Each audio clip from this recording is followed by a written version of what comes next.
My sugar daddy asks me for weird favors. His Tinder profile said he was 45, but he looked to be in his early 30s at most. Looking for a sugar baby. $700 weekly. No sex. As a broke university student, I swiped right. We matched instantly. His message came seconds later. Hey there, sweetheart. I cringed, but $700 was $700. His name was Jack. He sent the first $700 before I even asked. I stared at the notification for 20 minutes, waiting to wake up. When I asked what he wanted in return, he said, just a few favors. The first one, pick up a delivery. No post office. And a private address.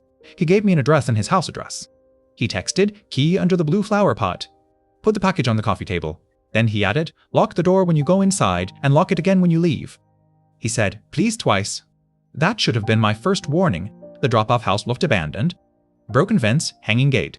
It stuck out like a sore thumb among nicer homes. A huge man filled the doorway. Tattoos head to torso. You here for jack shit? He grunted. I froze on the sidewalk. He handed me a cardboard box, size of a shoebox, stained and damp on the corners. I opened the trunk, not wanting it on my seats. As I got in my car, he called out, oh, and one more thing, watch out.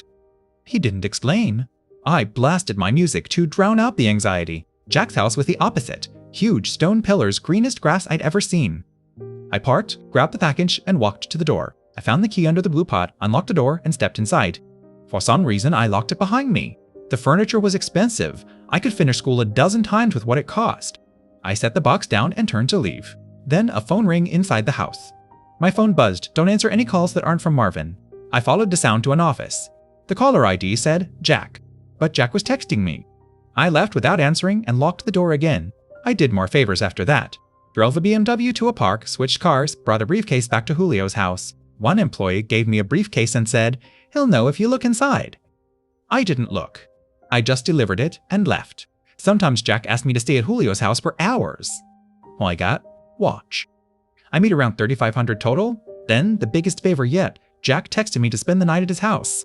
He offered $1,000. I had never seen Jack in person.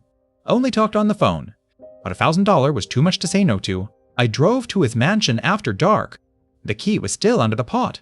I let myself in and locked the door behind me. The house was empty. Or, so I thought. I heard footsteps upstairs.